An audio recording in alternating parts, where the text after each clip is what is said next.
Heated footage of Stephen Curry and Draymond Green confronting each other before Green's sudden free agency exit has gone viral. The Warriors legends clashed over the franchise's future and painful salary sacrifices. But one promise Draymond made to Steph could change everything. There's a video about 30 seconds long, shot from the stands at Chase Center on a Saturday night in late February 2026. In it, you can see Draymond Green, arms waving, voice elevated, leaning into the huddle with everything he has. And right beside him, in street clothes, with the stillest face you've ever seen, on a man who just watched his team get taken apart by the Lakers, is Stephen Curry. Just nodding, eyes forward, the kind of nod that doesn't say yes, it says, "I hear you, and I am choosing not to respond." The Warriors had just lost 129-101 to the Los Angeles Lakers, 28 points at home. And Curry had watched the whole thing from the bench, sidelined with a nagging knee injury that had already kept him out for 10 straight games. The team without him was unrecognizable, slow, flat, unorganized. And Green, the one guy out there carrying the identity of a franchise built on rings, was unraveling in real time right next to his best friend. That clip hit social media like a hand grenade. Within hours, millions of people had watched it. Some watched it once. Most watched it 3 or 4 times, zooming in on Curry's face, rewinding to Draymond's hands, trying to decode exactly what was happening. Between two men who'd spent the better part of 15 years winning championships together, the internet's verdict came fast. Steph is done with Draymond. Full stop. Now here's what we actually know happened that night. The Warriors came into the Lakers game already walking a tightrope. They were hovering right around 531 wins, 29 losses, and with Curry out, every game felt like trying to survive a storm with half the roof missing. Green was their engine, their communicator, their defensive anchor. He was carrying the weight of a season that had quietly become one of the most difficult in recent Warriors history, and it was showing. The Lakers ran them off the court. Luka Doncic and company were relentless, and by the time that timeout came, Golden State wasn't just losing. They were being embarrassed on their own floor. And that's when Green did what Green always does.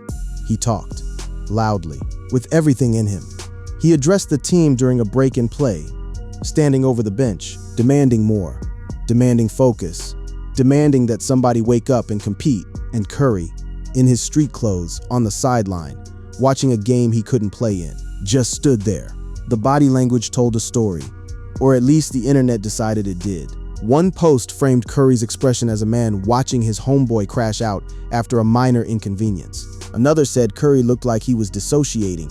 Hundreds of thousands of likes, tens of thousands of comments, all pointing in the same direction. Steph is tired of this. And so the narrative snowballed, the way narratives do in the social media era, feeding on itself, until the original 30-second clip had been shaped into something much bigger than a frustrated timeout.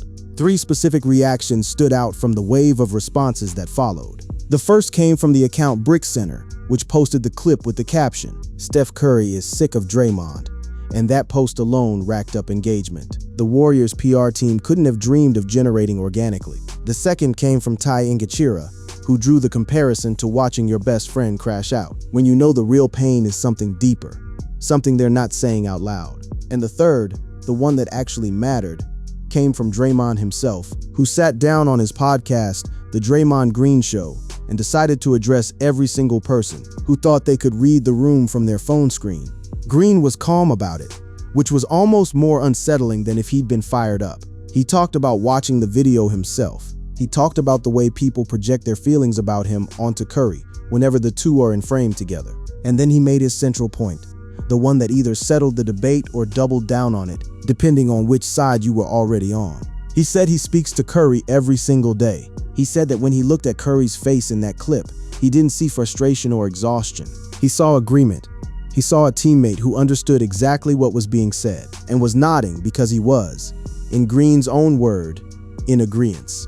Now, whether you believe that interpretation or not is almost beside the point, because the video existed, the conversation existed, and the fact that Green felt the need to go on his podcast to clarify what Curry's nodding meant after a blowout loss during one of the roughest stretches of a quietly troubled season tells its own story.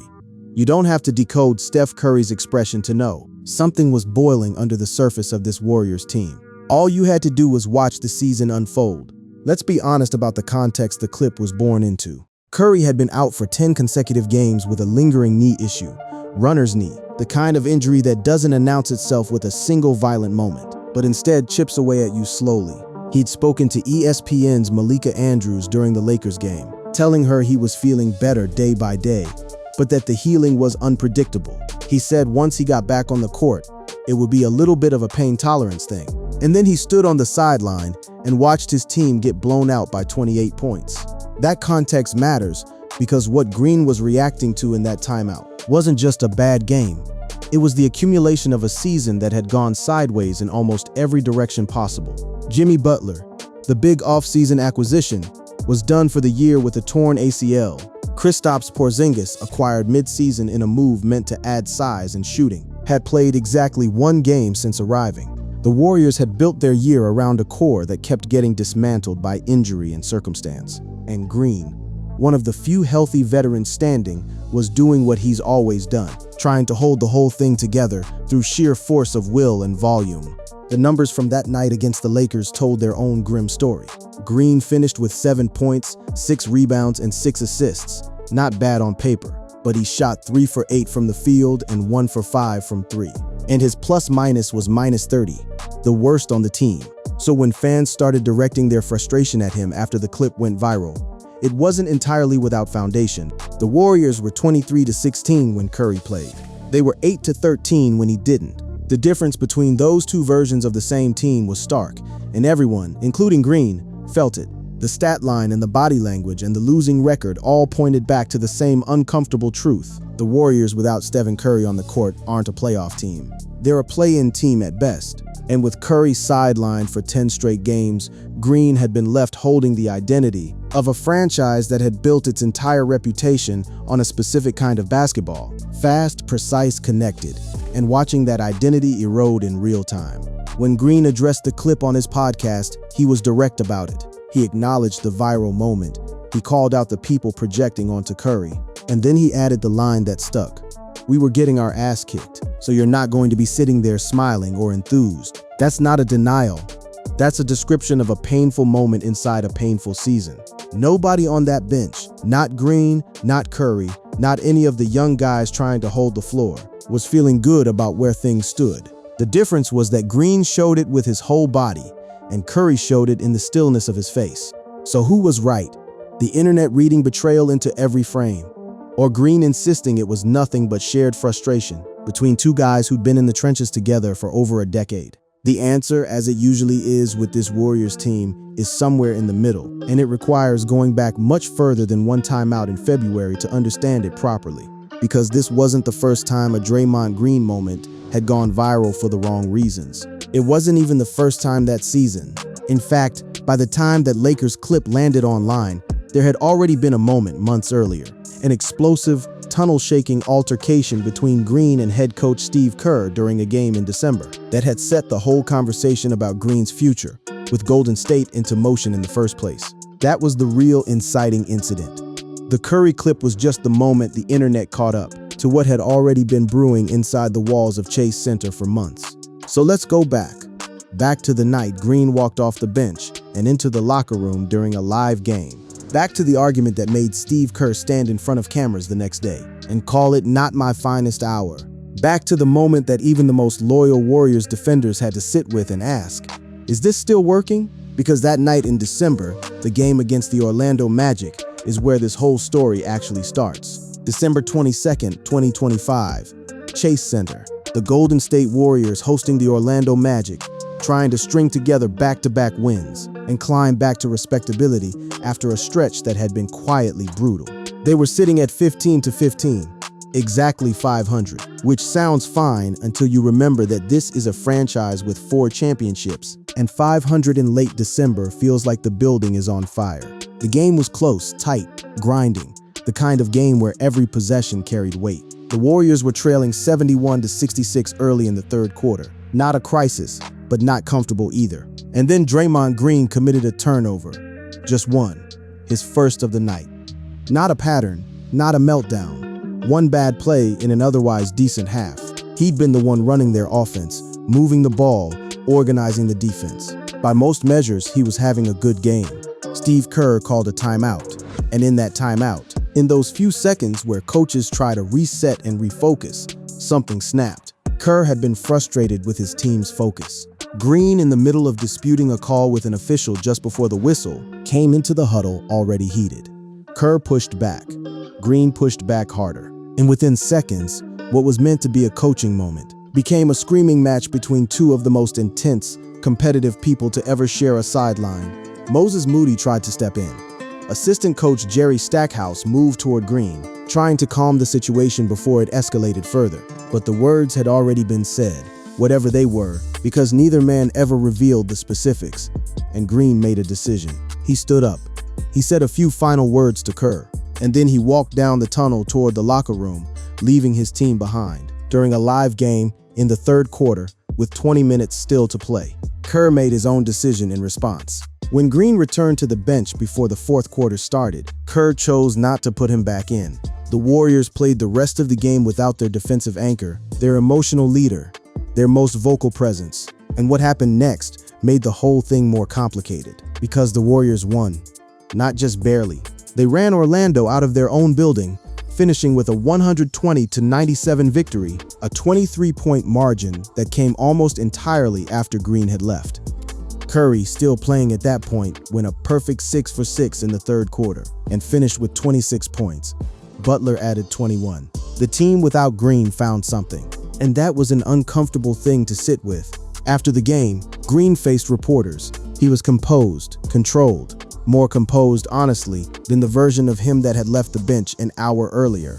He didn't reveal what was said in the huddle. He said it was about basketball. He told them that tempers had spilled over, and that he thought it was better to remove himself than let it escalate. He said he didn't think the situation was going to get better in the moment, so he made the choice to leave.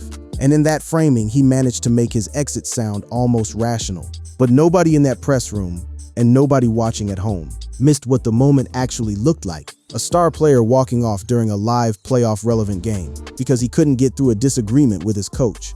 Kerr, for his part, wasn't putting any of the blame on Green that night. He called him a champion. He said they'd been together a long time and that these things happen. He was measured, careful, clearly trying to keep the lid on, something that had the potential to boil over publicly. But Kerr knew, and he'd admit it more fully 2 days later, that the moment was his fault as much as it was Green's. Because here's what the cameras didn't fully capture. Kerr had been riding Green hard about turnovers in recent games. Not because of that one turnover against Orlando, but because of the 2 preceding losses, where Green had combined for 13 turnovers, 13 in 2 games. For a team that had built its offense on precision and trust, that kind of sloppiness was eating at the coaching staff. And Kerr, who is usually exceptional at knowing when to push and when to back off, pushed at the wrong moment.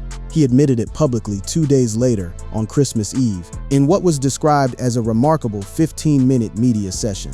He stood in front of reporters at Chase Center and took responsibility in a way that coaches rarely do. He said Monday night, the night of the Orlando game, was not my finest hour. He said he needed to be calm in that huddle, and he wasn't. He said he regretted his actions in the exchange. He said he'd apologized to Green. Green had apologized to him, and they'd both apologized to the team. And then he said the thing that Kerr seems to say every single time these moments happen, that he wants Draymond Green to finish his career as a Warrior.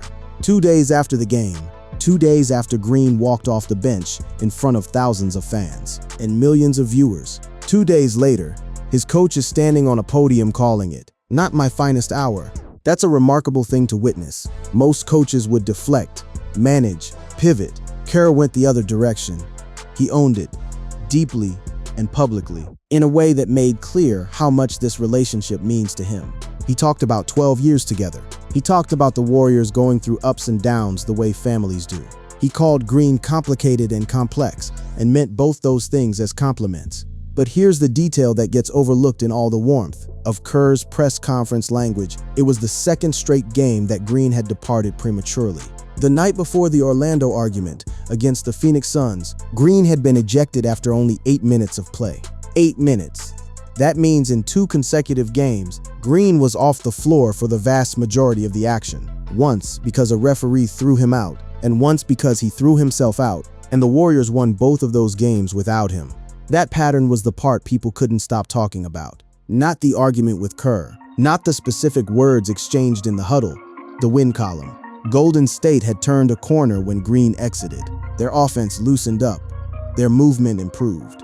And the question that had always lurked in the background of conversations about Green's role on this team came roaring to the front. Are the Warriors better with or without him when everything is going sideways? That question, the one about Green's value in the messy, unglamorous middle of a difficult season, had been circulating for years. Every time he got ejected, every time he racked up another technical foul, the debate reignited.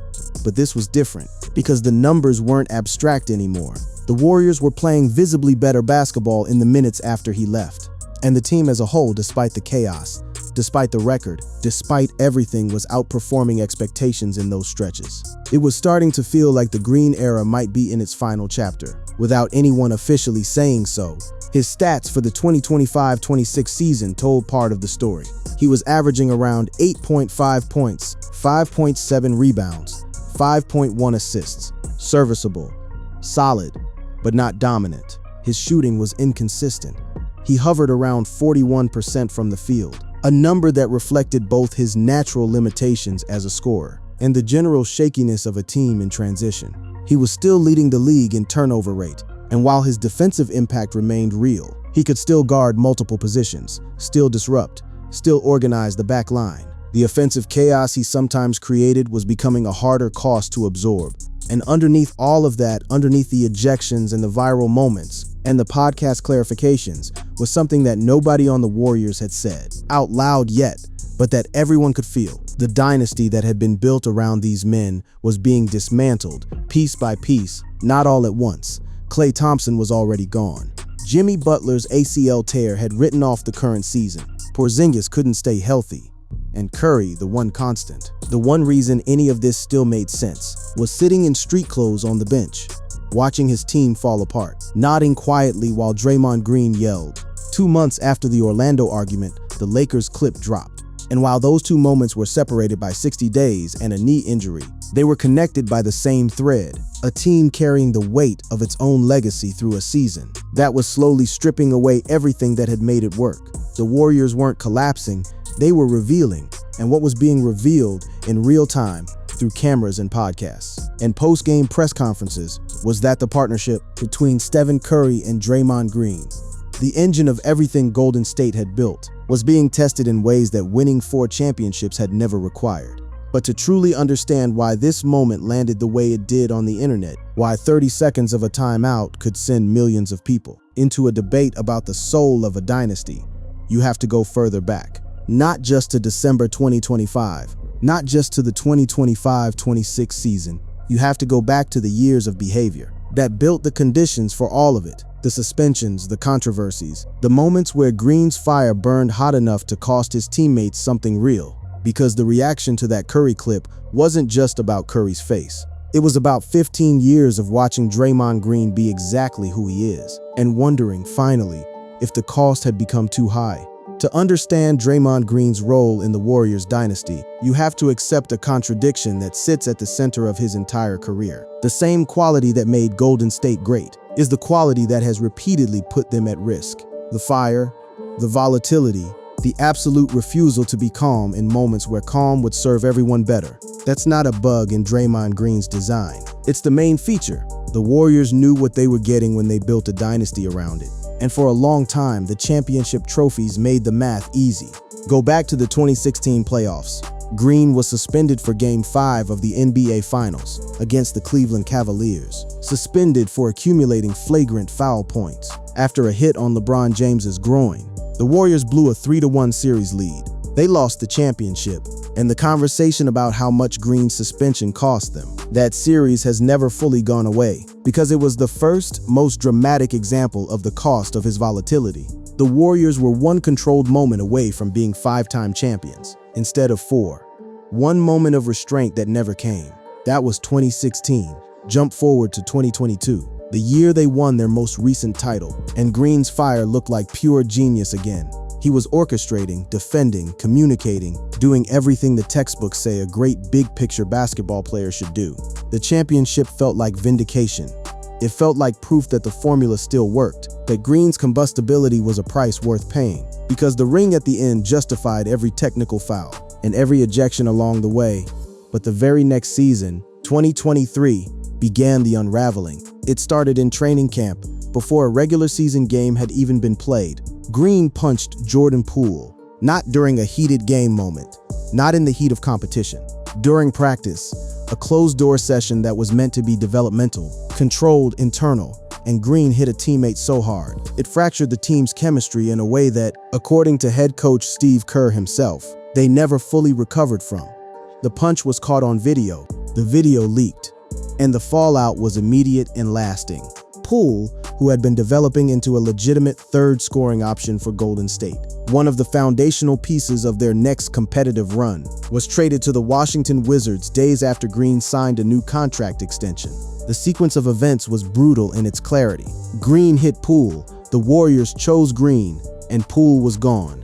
And as one analysis pointed out, the Warriors likely lost leverage to discipline Green precisely because they hadn't held him accountable for that punch. A source told ESPN the foundation of discipline and consequence had already been compromised. The 2023-24 season was the year the dam started cracking, in multiple places at once. In November 2023, during a game against the Minnesota Timberwolves, a brawl broke out on the court. Klay Thompson got tangled with Jaden McDaniels. Rudy Gobert came over to break things up, and Green, defending his teammate in his mind, grabbed Gobert in a headlock and dragged him across the court. The NBA reviewed it, then suspended him for 5 games, specifically citing his repeated history as a factor in the length of the punishment.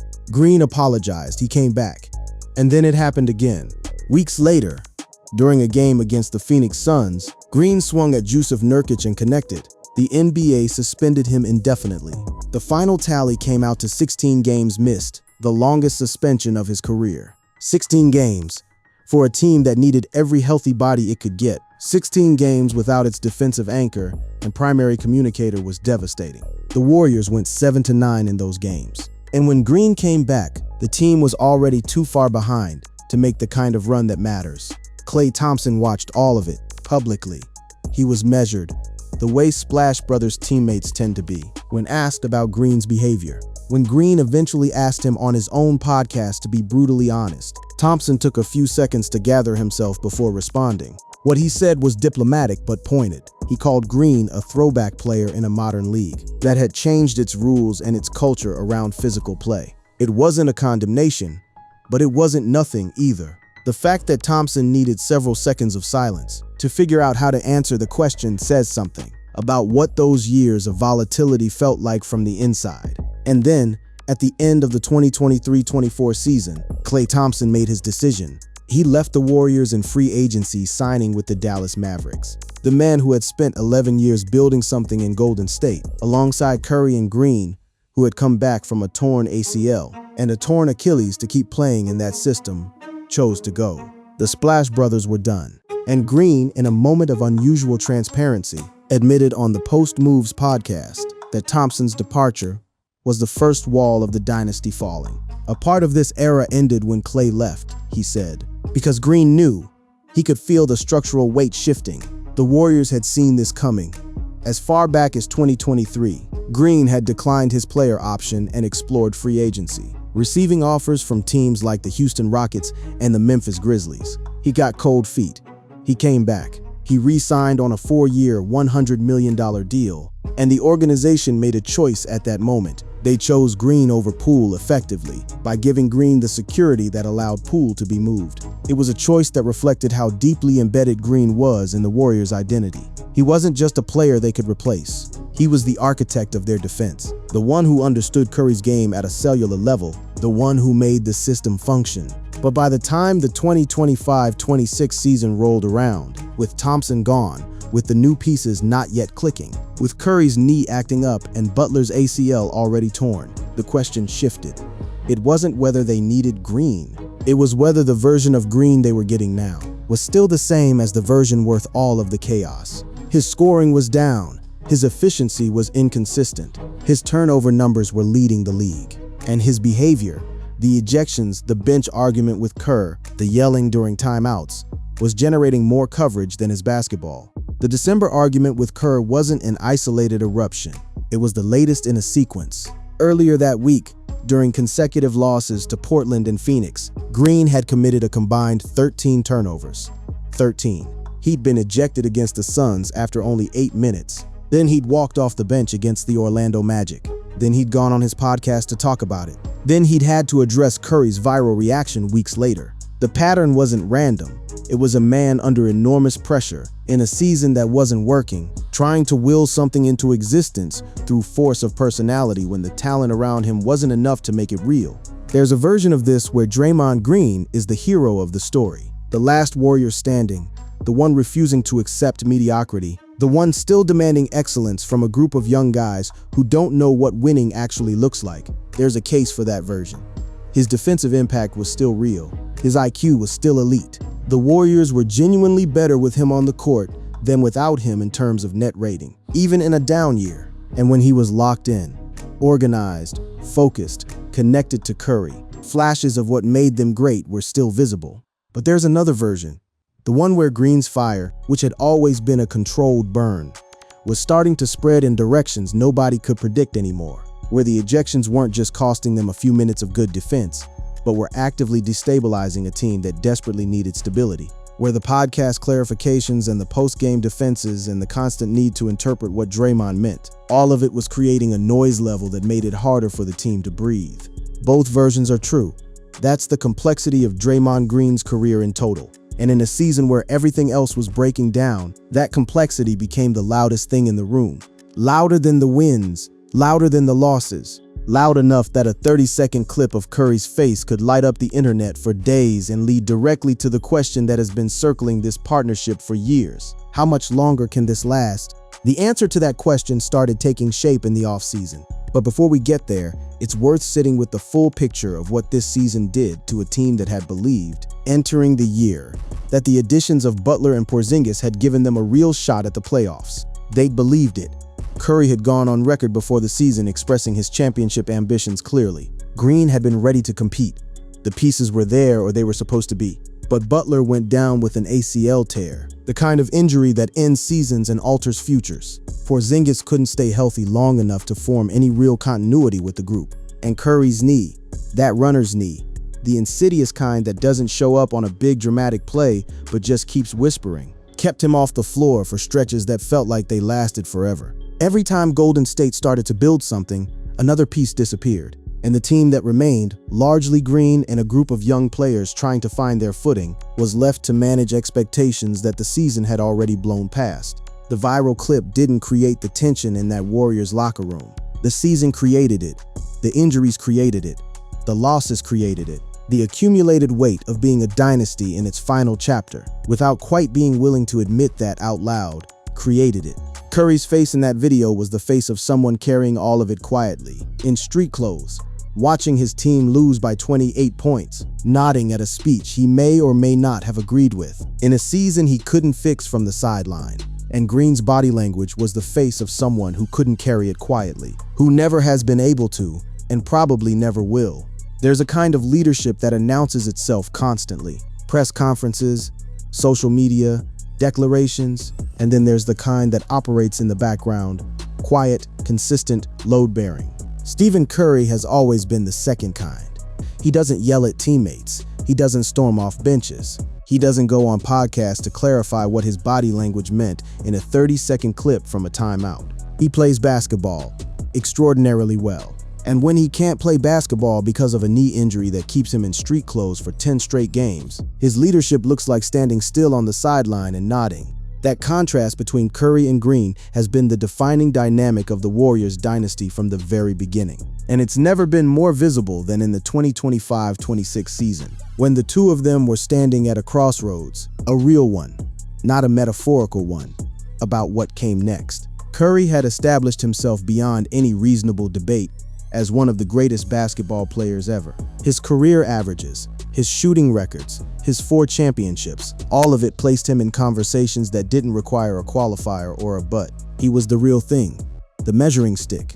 Green had always operated in Curry's orbit without being diminished by it. That was the unique thing about their partnership. Most players who spend a career as a secondary piece to a generational star quietly accumulate resentment or get reduced to footnote status. Green did neither. He built his own identity so distinct from Curry's that the two of them together created something greater than either could have alone.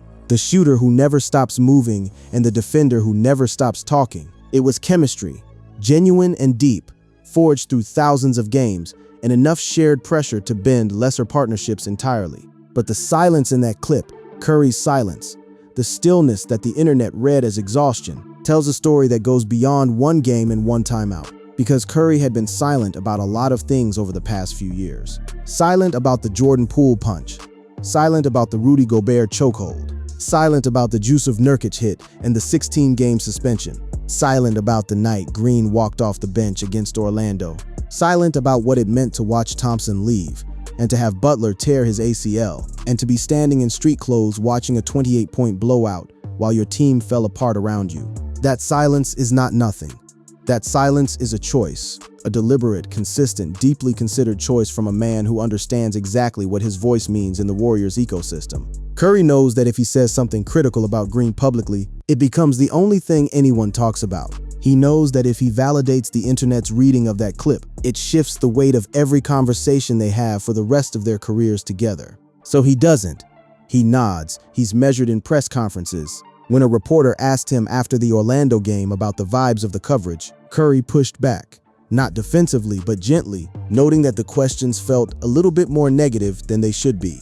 That's Curry's version of fiery. That's what standing up for your teammate looks like when your teammate is Draymond Green, and you've watched 1,000 viral moments in press conferences and podcast episodes over 15 years together. You don't fight the fire with fire. You just quietly make it clear that you're still in the same foxhole, and you trust the other person to handle the rest. And yet, the thing about Curry's silence is that it only protects so much. The Warriors organization couldn't stay silent about the larger question, the one about what this team was going to look like beyond the current moment. And as the season wound down, as the Warriors fell short of what they'd hoped and settled back into the difficult reality of being a team in transition, those conversations started happening in a much more visible way. The trade deadline had come and gone without a major move that fixed everything. Porzingis was still battling injury. Butler was out for the year. The Warriors finished the regular season hovering near the play-in threshold, exactly the kind of mediocrity that would have been unthinkable 5 years earlier, and that now felt like the new baseline. And as the offseason approached, the questions about Green's contract, the $27.7 million player option he held for the 2026-27 season, became the loudest conversation in the Warriors universe.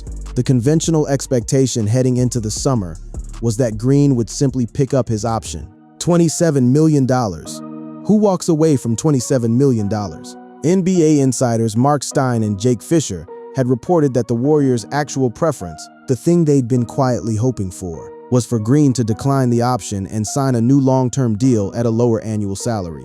Not because they wanted him gone, because they wanted to build something bigger, and Green's salary was one of the levers they needed to pull. The math of building a championship-caliber roster around Curry in his mid-30s required financial flexibility that a $27 million commitment made harder to achieve. ESPN's Anthony Slater had been tracking the situation closely, reporting on 95.7, the game that as recently as a few weeks before the deadline, the team's expectation was that Green would opt in. Not decline, opt in, take the money. And then suddenly, days before the deadline, everything changed. Shams Charania of ESPN broke the news that Green was declining his player option and entering unrestricted free agency. The move landed with the weight of a front-page headline. Warriors forward Draymond Green, the man who'd been with this organization for over a decade, who'd won 4 championships in a Golden State uniform, who'd been the defensive spine of everything they'd built, was technically a free agent, free to go anywhere, free to be recruited, free to make a choice that only he had the authority to make.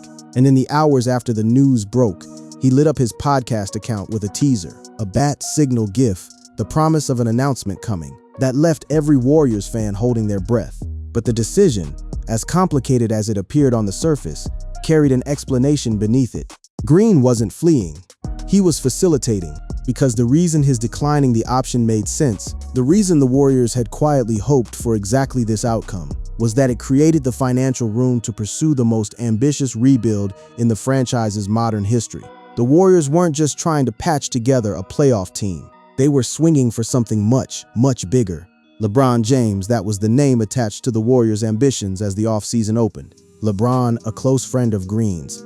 a free agent after his 23rd NBA season with the Lakers, still averaging around 21 points per game at an age when most players are retired or riding out their final contracts. The pitch to James, if it materialized, would be straightforward. Come to Golden State, team up with Steph Curry and Draymond Green, play for Steve Kerr, and chase one more championship with a roster built around legends. And it wasn't just LeBron. The Warriors were simultaneously pursuing a trade for Anthony Davis, who had gone from the Lakers to the Washington Wizards and was now a potential trade piece for a team willing to offer the right package. Adding Davis, a dominant center, a former champion alongside LeBron, would give Golden State a pairing of star power that hadn't been assembled since the Kevin Durant years. Curry, James, Davis, and Green, 4 former champions, 4 Hall of Famers or future Hall of Famers on the same roster. The ambition of it was breathtaking.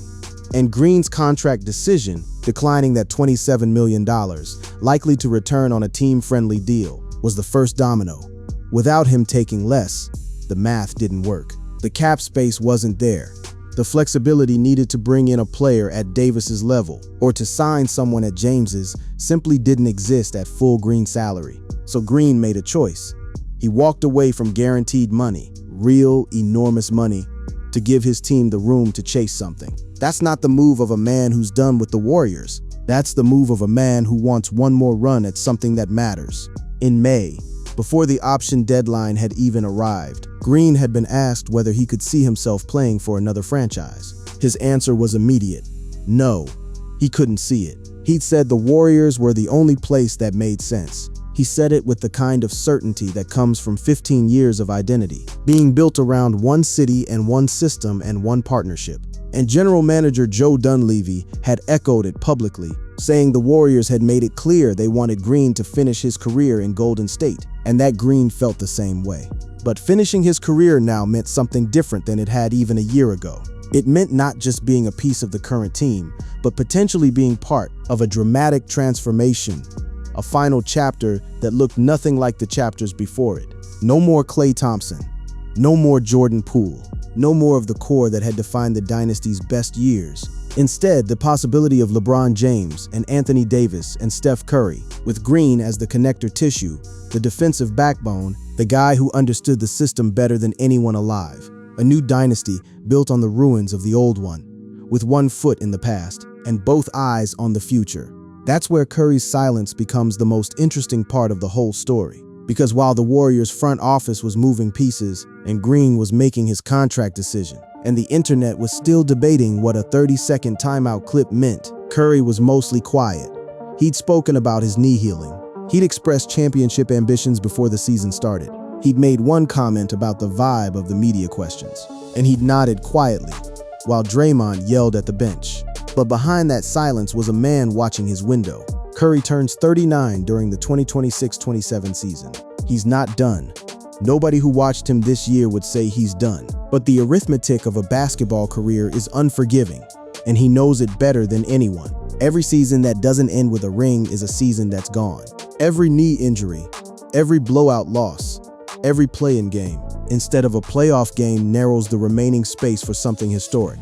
And that's why the offseason move toward LeBron and Davis isn't just a business decision or a front office gamble. It's Curry's last realistic shot at going out the way he deserves, not fading into play-in irrelevance, but competing for another title with a team built specifically for that purpose. And if that chance requires Green to take less money and to stand next to a franchise cornucopia of talent that includes players who once felt like rivals and to be the glue that holds together a team that looks nothing like the dynasty they built, then that's what it requires. The nod, it turns out, wasn't passive, it was patient. Curry was always waiting for the right moment to move. By the time Green officially declined his player option, and the Warriors began their pursuit of LeBron James and Anthony Davis, the conversation had shifted entirely. What had started as a 30-second clip of a timeout, Curry nodding, Green yelling, the internet deciding what it meant, had become a doorway into something much larger. The question was no longer whether Curry was tired of Draymond. The question was whether this group of people, carrying all of their history, and their championships and their difficult moments, could build something that gave Curry one more real chance at a ring before his career closed. The mechanics of the pursuit were complicated from the start. Bringing in Davis via trade would require the Warriors to offer a package built around expiring contracts and draft compensation. Jimmy Butler's deal, $57 million expiring, was the financial anchor for any potential Davis deal. Jimmy, who had already torn his ACL and was done for the current season, suddenly became one of the most valuable assets on the roster. Not because of what he could do on the court, but because of what his contract could do in a trade structure. Sports are strange that way. The things that cost you in the moment sometimes become the things that save you later. LeBron's situation was its own entirely separate puzzle. He was a free agent after his season with the Lakers, his 8th year in Los Angeles, his 23rd year in the league. He was still averaging points in the 20s. He was still making plays that defied reasonable expectation for a man of his age. And he was close friends with Green, had been for years, which made the Warriors' pitch not just a basketball pitch, but a personal one. They weren't recruiting a stranger. They were asking a friend to come finish something together. The specifics of what made the LeBron pitch compelling were laid out in reporting from Yahoo Sports' Kevin O'Connor, who outlined what the plan would look like in practice. The idea was to assemble something audacious, 4 players with championship experience, each with Hall of Fame credentials, or the track record of one, on the same team. The pitch, as O'Connor wrote it, was simple enough to say in one sentence: reunite with Anthony Davis, team up with Steph Curry and Draymond Green, play for Steve Kerr, and chase one more championship. That's the pitch. Simple, and either it works or it doesn't. For Green's part in it, and his part is not small, declining the player option was the most concrete signal. He could send that he was committed to the vision over the money. 36 years old, 4 championships, a career defined by its intensity and its controversy and its unmistakable impact on every team he's ever played for. And at the moment when he could have simply taken the guaranteed money, locked in his last major payday, and played out the string in comfort, he chose differently. He chose the window, the chance, the ambition. That's a Draymond Green move. Not in the complicated way the internet usually uses that phrase, not the ejection or the punch or the podcast hot take, but in the deepest sense of who he is as a competitor. Green has always been motivated by proving something, by making people who doubted him remember that they did, by building legacy not through points per game, but through presence and impact, and the kind of force of will that doesn't translate cleanly into a stat sheet. Taking less money to help build a roster that could compete for a title is exactly the kind of thing that fits his character when the fire is aimed in the right direction. Steve Kerr, who had stood on a podium the day before Christmas and called his argument with Green not my finest hour, understood this about his player better than most. 12 years together will do that. When Kerr talked about Green's loyalty to the Warriors, to Curry, to Kerr himself, he wasn't being diplomatic. He was describing something genuine. Green has had his explosive moments with almost every person in that organization. He's said things he shouldn't have said, done things that cost his team games, and momentum and public goodwill. But he's also every single time come back, stayed, recommitted. And the Warriors every single time have kept the door open because they understand that the loyalty is real even when the behavior is not. Kerr's desire for Green to retire as a Warrior, stated publicly, stated repeatedly, stated even in the immediate aftermath of an on-court argument that went viral, was not a coaching platitude. It was a statement of genuine intent from a man who had watched this player for over a decade and understood what it would mean for the organization's story if that player finished somewhere else, just as Klay Thompson's departure to Dallas had left a visible gap in the Warriors' identity. Even Green acknowledged it as the first wall falling. Green's departure would do something irreversible to the story, because Green isn't just a player for the Warriors, he's a narrative element. He's the reason the dynasty has a texture beyond Curry's shooting, the edge, the personality, the competitive ferocity that kept opponents honest, even in games where the offense was carrying everything. Without him, Golden State becomes a different kind of team. Maybe a better looking one, statistically, but different. And not necessarily in ways that make them more championship ready.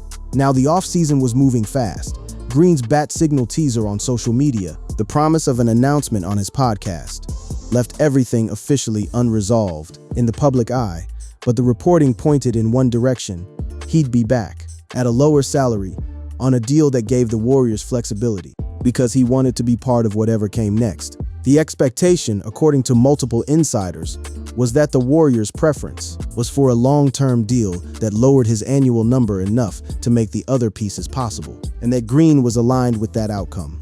Whether the LeBron deal happened, or the Davis trade materialized, or some entirely different configuration emerged, none of that was certain as the summer opened. What was certain was that Golden State was in the middle of its most aggressive rebuild since Kevin Durant arrived and changed everything. And that Curry, now on the other side of the viral clip and the knee injury, and the season that hadn't gone where they wanted, was still here, still committed, still the center of gravity around which every other personnel decision orbited. Curry's contract, for context, runs through the 2026-27 season, at which point he'll face his own decision about whether to continue or call it finished. The Warriors' entire roster construction was, in a real sense, a race against that clock. Every move they made in the coming months, every trade pursued, every free agent targeted, every dollar of cap space managed, was an attempt to give the greatest shooter in the history of the sport one more legitimate run at a championship before that clock ran out. The irony of where everything landed is that the 30-second clip, the one that started the whole conversation, the one where Curry nodded and Green yelled and the internet decided what it meant, was never really about those two men being at odds. It was about them both feeling the same thing, the same frustration, the same weight of a season that wasn't living up to what they'd imagined, the same awareness that the window, which had always felt long and renewable, was now finite in a way that couldn't be reasoned away. Green yelled because he's Green. That's how he processes pressure, out loud, with his arms in everyone's face. Curry nodded because he's Curry. That's how he processes pressure, inward, quietly, in a way that looks like stillness, but is actually everything. The internet saw two different emotional registers and decided they were incompatible. What they actually were was the same response to the same situation, expressed through two entirely different people who had spent their entire professional lives learning to trust each other's version of it. The clip went viral for a reason. It told the truth about this team, just not the truth most people assumed. It didn't reveal a fracture in the partnership between Curry and Green. It revealed the fracture in a season. The gap between what the Warriors hoped to be in 2025-26 and what they actually were. The pain of watching Jimmy Butler go down. The frustration of Porzingis never finding his rhythm. The loneliness of Curry on the sideline, watching from street clothes, unable to do the one thing that has always fixed everything for this team, play basketball. And now, on the other side of all of it, the viral clips and the bench arguments, and the ejections and the podcast clarifications and the contract decisions, the Warriors are rebuilding. Green is a free agent but expected to return. Curry is healing. The front office is chasing something that would have seemed like a fantasy a few years ago. LeBron James, Anthony Davis, Steph Curry, and Draymond Green on the same roster, playing for Steve Kerr, chasing a ring. If it happens, the conversation changes entirely. Not just about the Warriors, about what's possible in the final act of a dynasty that everyone assumed was over, about what Curry can still do when surrounded by the right pieces, about what Green can still be when the fire is pointed at the right target. The December argument and the February clip and all the noise of a difficult season become, in that version of events, the necessary prelude, the rough passage between the dynasty that was and the dynasty that could be. And if it doesn't happen, if the LeBron deal falls through, if Davis stays in Washington or goes elsewhere, if the Warriors enter 2026-27 with a reconfigured but still incomplete roster, then the conversation returns to where it always returns. Curry aging and still transcendent, carrying a team that isn't quite good enough, with Green beside him, still yelling, still demanding, still refusing to accept that the best days are gone. That image, those two men in whatever form the season takes, is the Warriors. It's been the Warriors for 15 years, and it will be the Warriors until one of them decides it's not anymore. What we watched in 2025-26, through all of its pain and frustration, and viral moments and difficult conversations, was not a dynasty ending. It was a dynasty deciding. The Warriors stood at a crossroads that most sports organizations would avoid by managing downward, accepting that the peak is past, collecting their revenue, waiting for the next generational talent to walk through the door. Golden State made the opposite choice. They looked at the window, Curry's window, their window, and decided to go all in on one more run. Green's contract decision was the most visible expression of that choice, not a departure, an investment. A signal that the man who'd been there for all 4 championships, who'd punched teammates and choked opponents and walked off benches, and gone viral for 1,000 reasons good and bad, that man was still in. Still willing to take less. Still choosing the ring over the number on the paycheck. That's not a guy who's done. That's a guy who's committed in the way he's always been committed. Loudly, fully, with everything he has. And Curry? He'll keep nodding. He'll keep being still in the moments where Green is not. He'll keep letting his jump shot do most of the talking. The way it always has. The way it carried him from an undersized kid who nobody thought would survive the physicality of the NBA to the greatest shooter who ever lived. And when the season starts and the camera finds them together again, whether it's in the huddle of a close game or on the sideline watching a blowout or somewhere in the middle of a run that nobody saw coming, that image will be the same as it's always been. 2 men, 15 years. One partnership that was never as broken as the internet decided, and never as simple as the championships made it look. Just 2 competitors still chasing the same thing, in the only language they've ever known.